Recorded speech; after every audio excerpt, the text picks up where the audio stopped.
An Iowa-based beverage companies sue the state over new THC limits. That's right.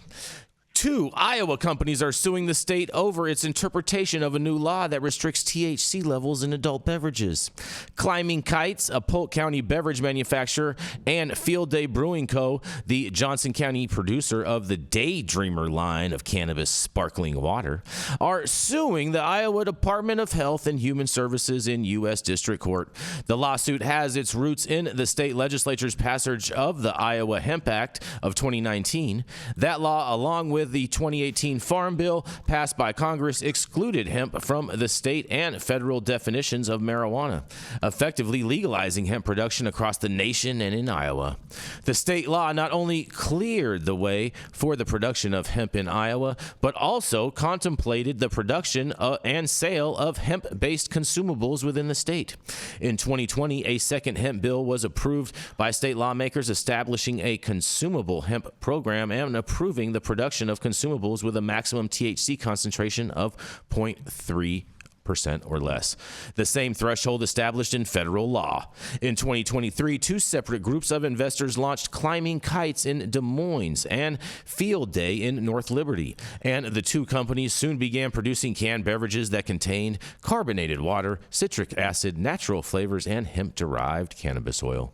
The law limiting the level of THC, which is the primary psychoactive element of cannabis, in such products wasn't an issue for either company, whose products contain THC in the range of 0.001% to 0.003%, far less than the legal maximum of 0.03%.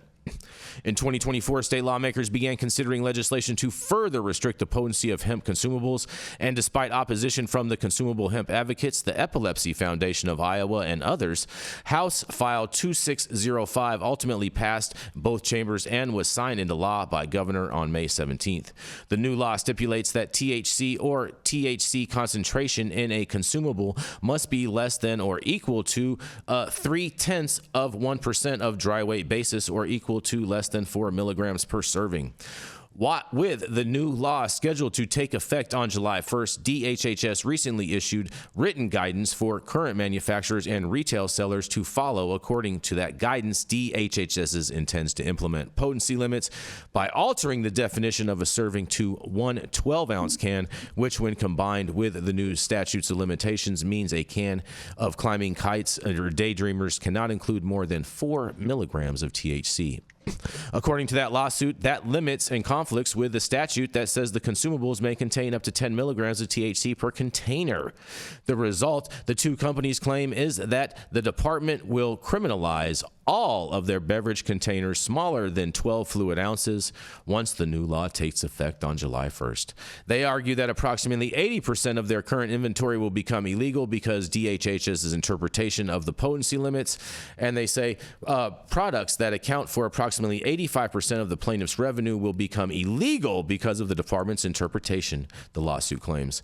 The lawsuit alleges that the state is violating the supremacy clause of the U.S. Constitution, noting that the Federal Drug Administration has the power to oversee food and safety, and the companies are seeking an immediate injunction preventing DHHS from enforcing the new limits, as well as an order declaring that a state-imposed potency limit of 4 milligrams per serving violates the Constitution, and that DHHS has no authority to interpret the provisions of House File 2605 in any manner beyond the plain language of the statute. The state, which says it does not comment on pending litigation, has yet to file a response, you guys. Man, all this fight over beverages, and we know that beverages ain't really doing all that, but this is just more hype for the beverage market. But I do like the merits of what they're saying in regards to this case, and I can't wait to hear what you guys have to say about this, Rico. You know what I gotta say, Jason? All this hate towards this THC beverages, it's kind of coming to a head, and more and more people talk about it. More and more people hate. The more it's gonna thrive. Guess what? The more people talk about it, it's not transacting into sales. The demand is there. It's the fastest growing sector of the market because it's the smallest. Yeah, it keeps on growing. Right. Again, we don't use data, but I mean What do you think about? It's a grower, not a shower, Jason. Mm-hmm. It's a grower, not a shower, Jason. It's the fastest growing sector of the market because when you only sell 10 cans a month, if you sell one more can, it looks super good, right? Yeah, exactly. It's the smallest. Yeah, exactly. Exactly. So, but the thing is, it's really interesting is with the beverage situation, I think it's all accessibility. The minute that these beverages go from dispensary shelves to Sam's Clubs and bars, you're right. You will have a completely different situation going on with it. You are totally and I really welcome it because it will shift people off of alcohol and the negative nature that comes behind it and the consequences and the collateral things that all come with alcohol. And it'll shift people onto a cannabis drink that they're not going to go home and do crazy things or drive crazy or do, you know what I'm saying?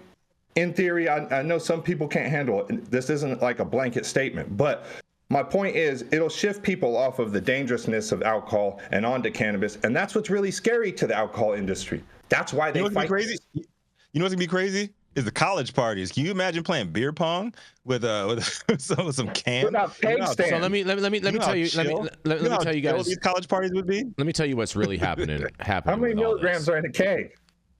Oh boy. Let me tell you guys. I think we need to shift the conversation. It's this story isn't about the merits of whether cannabis beverages are a good product or a viable market segment or not.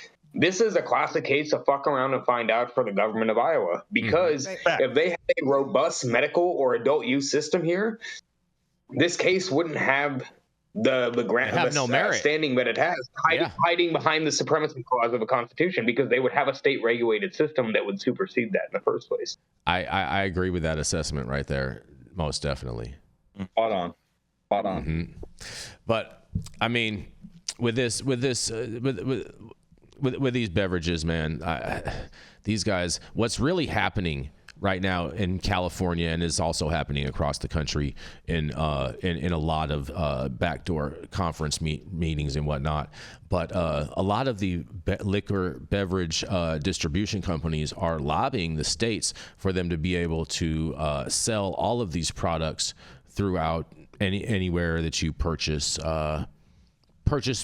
their products, which is exactly what you guys were explaining earlier. And I know that I know that's what's happening in Minnesota right now too, right? Exactly. Minnesota is the perfect example of that. I know Southern Wine and Spirits is currently lobbying for this, and I know a number of bars that are already carrying hemp beverages already as alternatives to alcohol. So this is already happening. You can go to a bar and get a Delta 9 cocktail in bars in Austin. Yeah. And you know where this is not happening? States where they have well implemented, or as well as possible implemented. I mean, it's happening here in California. You can't say that because it's happening here in California. It's happening everywhere. I don't think you can say that. You can compare the regulated with that. I mean, I don't know. At least Colorado, I've never seen in Denver anywhere where you can go and get a Delta 9 drink at a bar. I didn't say Delta 9. Yeah, I haven't seen that in California either.